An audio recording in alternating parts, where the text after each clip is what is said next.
नमस्कार, वेब दुनिया की फटाफट बुलेटिन में आप सभी का स्वागत है और नजर डालेंगे आज के खास खबरों पर। बॉलीवुड के दिग्गज अभिनेता धर्मेंद्र का 89 साल की उम्र में निधन। बीते कुछ समय से बीमार चल रहे थे धर्मेंद्र। विलेपार्ले शमशान घाट पर किया गया धर्मेंद्र का अंतिम संस्कार। राष्ट्रपति से लेकर प्रधानमंत्री तक ने धर्मेंद्र के निधन पर जताया शोक। सेना प्रमुख जनरल उपेंद्र द्विवेदी ने कहा, सागर की गहराइयों से लेकर ऊंचाई वाले सीमावर्ती क्षेत्रों तक एकजुट होकर कार्य करने की हमारी क्षमता हमारे गणतंत्र के सुरक्षा प्रभाव का निर्धारण करेगी। ऑपरेशन सिंदूर सशस्त्र बलों के तालमेल का एक उपयुक्त उदाहरण है। भारत के पूर्व प्रधान न्यायाधीश BR गवई ने नई मिसाल कायम की। उन्होंने अपने उत्तराधिकारी न्यायमूर्ति सूर्यकांत के शपथ ग्रहण समारोह के बाद राष्ट्रपति भवन में उनके लिए सरकारी कार छोड़ दी। राष्ट्रपति द्रौपदी मुर्मू, प्रधानमंत्री नरेंद्र मोदी, उपराष्ट्रपति राधाकृष्णन, लोकसभा अध्यक्ष ओम बिरला, लोकसभा में नेता प्रतिपक्ष राहुल गांधी, केंद्रीय गृह मंत्री अमित शाह समेत अन्य नेताओं ने प्रसिद्ध फिल्म अभिनेता धर्मेंद्र के निधन पर दुख व्यक्त किया।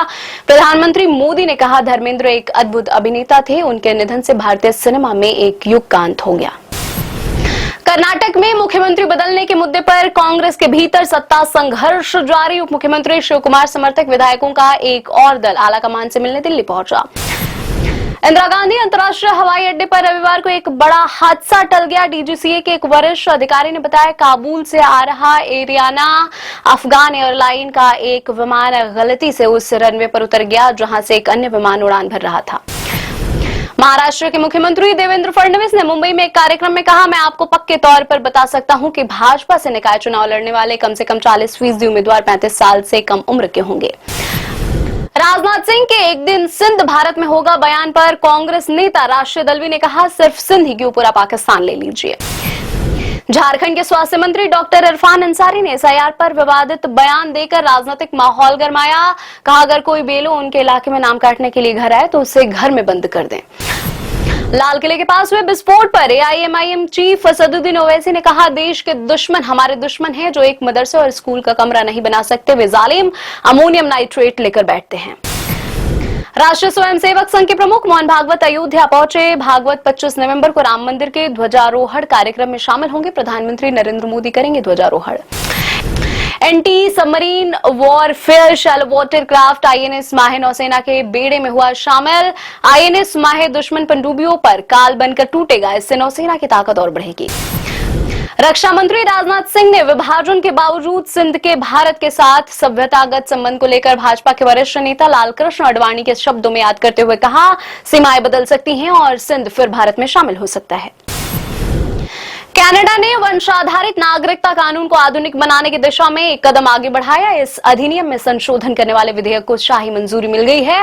इस कदम का असर भारतीय मूल के हजारों परिवारों पर पड़ने की संभावना है।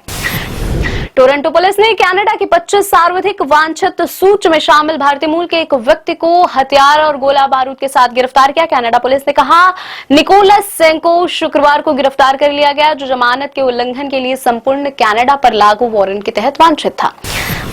पाकिस्तान के पेशावर में सोमवार को एक अर्धसैनिक बल के मुख्यालय पर हुए आत्मघाती हमले में कम से कम 3 सुरक्षाकर्मी मारे गए, 2 अन्य घायल हो गए। फ्रंटियर कांस्टेबलरी मुख्यालय पर सुबह सुबह हुए हमले में 3 आतंकवादी भी मारे गए। भोपाल के पास रायसेन जिले में 6 साल की एक मासूम बच्ची से रेप के आरोपी सलमान खान और नजर की गिरफ्तारी न होने से इलाके में जन आक्रोश चरम पर पहुंचा। नाराज लोगों ने सोमवार सुबह से ही मंडीदीप में भोपाल नागपुर नेशनल हाईवे पर चक्का जाम कर दिया। दिल्ली पुलिस ने 32 लाख रुपए से अधिक मूल्य की 54,000 ट्रामाडोल गोलियां जब्त की। एक अधिकारी ने बताया, पुलिस ने प्रतिबंधित दवाओं की तस्करी में शामिल एक अंतर्राज्यीय गिरोह का भांडाफोड़ किया।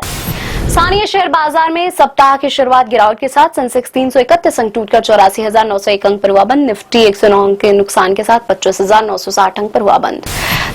धर्मेंद्र के निधन से बॉलीवुड इंडस्ट्री में शोक की लहर। सेलेबस पोस्ट करके दे रहे हीमैन को श्रद्धांजलि। अजय देवगन बोले, धर्म जी के बारे में सुनकर दिल टूट गया। अक्षय ने लिखा, पीढ़ियों को प्रेरित करने वाले के लिए धन्यवाद। करण जौहर बोले, एक युग का हुआ अंत। ये थी आज की फटाफट बुलेटिन और ऐसे ही ताजा अपडेट्स के लिए बने रहे हमारे साथ, यानी कि विजिट करें वेब दुनिया पर।